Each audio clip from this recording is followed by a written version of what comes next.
Hey everybody, welcome to day 294 of Reseller Reflections, a day in the life of a full-time reseller supporting her family. It is Saturday, March 29th, 2025. And we did meet our sales goal today, or we're going to as soon as I finish the shipping. So my bestie is visiting this weekend and we're having a good time and we got some work done and yeah, it's great. We're getting work done. We're having fun, all of the things. And what I want to talk about tonight is this job is not glamorous. It is nitty gritty. It can just be rough, right? So she had brought a whole van load of items for me, and we spent some time organizing them. And you can see, like, let's see which way. Yeah, there you go. Piles behind me on the table.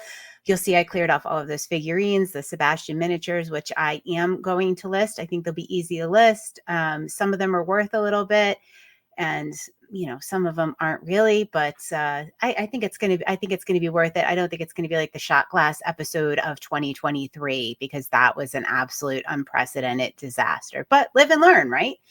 uh, I'll keep you posted. I'll let you know in about 6 months how this all went and if it was worth it.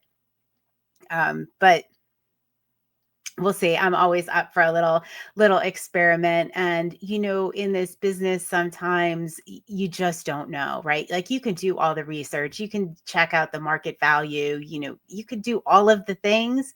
And still to this day, I can say that it is mostly, I mean, there are some patterns, but mostly it is completely random what will sell or what won't, or the odd little tchotchke, or the concert ticket stub, or the piece of ephemera.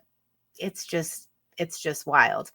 But sometimes, like now, it is just like filled here. It's not glamorous. When I get stuff from the auction, I get dirty. I have to clean stuff. It is, you have to wear old clothes. It is not for somebody that likes to be glamorous. So if you are thinking about becoming a reseller, or you are looking at a different niche of items to sell in, consider the glamour aspect or the lack of it in some categories. I mean, I think even people that resell high fashion or luxury items can say they deal with the not glamorous aspect of it a little bit less than I do. But sometimes it's just gross. Sometimes it's a gross job.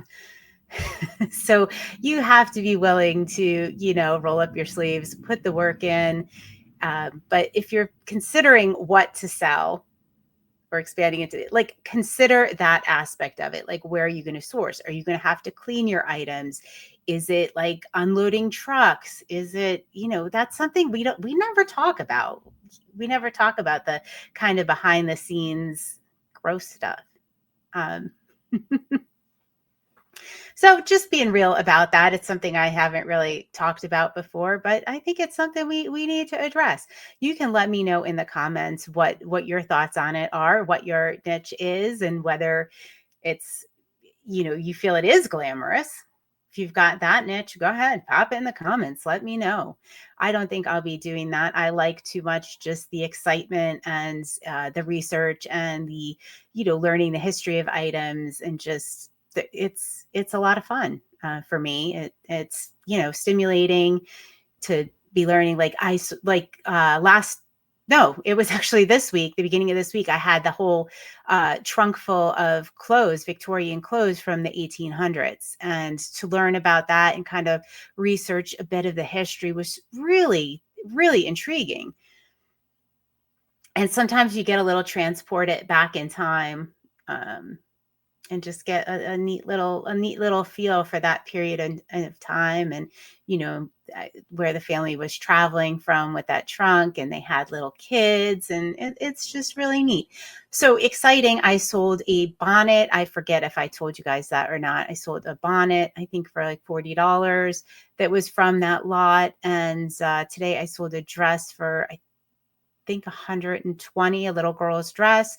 So that more than paid for what I had spent on the auction on the whole box of items, which was $55 plus buyer's fees. It probably came out to about 62.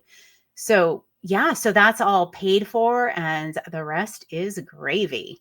Yeah.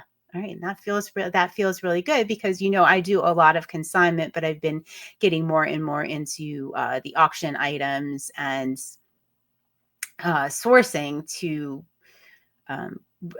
boost my profit margin.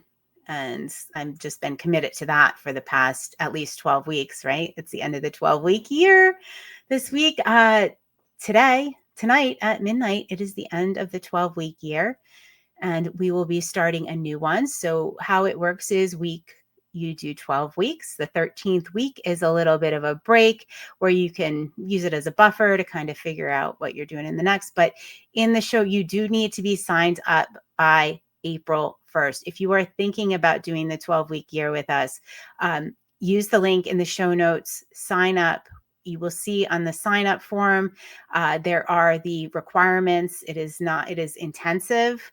We are a very serious group of dedicated resellers that set some hard and fast goals and really are open and share with each other. So if you are thinking about it, go ahead, click the link, sign up. Everybody that is done, I'm going to be talking about the results of it and what we all learned in the 12-week year. And what we accomplished, most importantly, what were those actions we took and what were the results? What were those lag indicators? Finally. And we're going to have a New Year's party next week. We're really playing this all up and celebrating each other's wins and accomplishments. And so if that's something that interests you, I urge you, go ahead, sign up for it and see if it's for you. And if you want to get to the next level, I think this is a really great way to do it. All right, I've talked enough tonight. I want to get back to enjoying time with my bestie. So that I am going to do. I'm looking around like, am I reset to zero?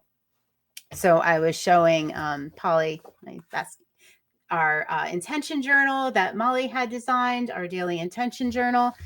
And she was just loving it. And she said, what's the reset to zero? And I said, oh, it's when you at the end of the day, when you're done working, you get your space ready to go into the next day. And you make sure there's no real extraneous things that you can take care of laying around.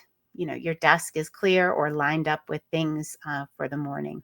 So just in case you all missed that. All right. I will see you tomorrow on day 295. Have a great night. Night, night.